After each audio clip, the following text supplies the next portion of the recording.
ngasi ayu pung mapalom tarak pada Checksin district ki manung chana leiba Sugnu Bazar ki Khudong Thingningai Oiba Mapham Singda Checksin district ki SP additional SP amasung SDPO Sugnu ki team na Central Force Singda loina sangsinduna section Thourang Loukhatnaba Yengshinkhre ramasigi matang de SKTV ki video journalist Bitul Yambem amadi Johnson Nong Thombam dagi podom lobisi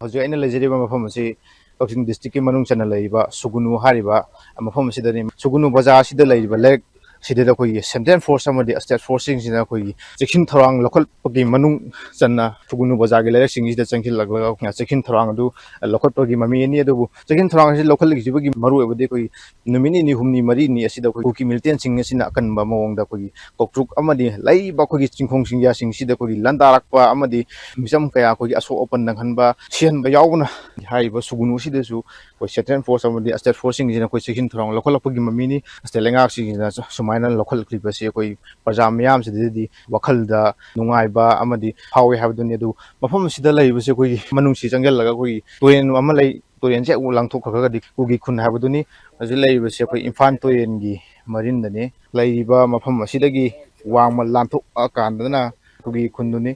adu hojikse koi State Force amadi security force singna laktuna Sugnu hariba mafam asi irang thok tragasu athokpa yabagi tanja athokpa yabagi phimda lerakpanina koi hariba mangjongna koi gi State Force amadi Central Force sina koi hana Checksin Thourang lokolak pagi mamini camera person Bitul Jamyong lorena podom jariba Johnson Nong Thambam SKTV Sugnu